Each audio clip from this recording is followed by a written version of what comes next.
யோகா நம் உடலின் மென்மையான அசைவுகள், உடலை நீட்டுதல், சுவாச பயிற்சிகள் மற்றும் விழிப்புணர்வு ஆகியவற்றை இணைப்பதன் மூலம் யோகா சமநிலை, நெகிழ்வுத்தன்மை மற்றும் உடல் இயக்க திறனை மேம்படுத்த உதவுகிறது. இதன் பொருள் சேர்தல் அல்லது உடல் மனித உணர்வின் ஒன்றிணைப்பை குறிக்கின்றது. மேலும் மனநலம் மற்றும் மன அழுத்த மேலாண்மைக்கும் யோகா துணை புரிகிறது.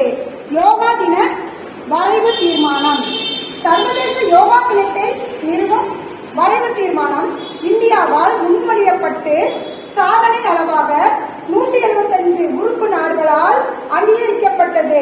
இதனை பிரதமர் மோடி அவர்கள் ஐநா பொது சபையின் 69வது தொடக்க விழாவில் அறிமுகப்படுத்தினார். யோகா தின பிரகடனம்.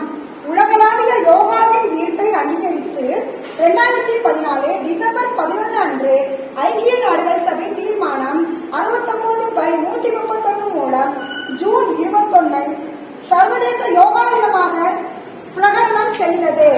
12வது சர்வதேச யோகா தின கருப்பொருள் 2026 ஆரோக்கியம், ஞானம் மற்றும் உலக அமைதிக்கான யோகா. ஆரோக்கியமான முதுமைக்கான யோகா. கருப்பொருளின் விளக்கம். இது நீண்ட ஆயுளுக்கும் உடல் இயக்கத்திற்கும் யோகாவை ஒரு கருவியாக நிலைநிறுத்துவதை நோக்கமாக கொண்டுள்ளது. ராஜயோக புத்தகம் 1896.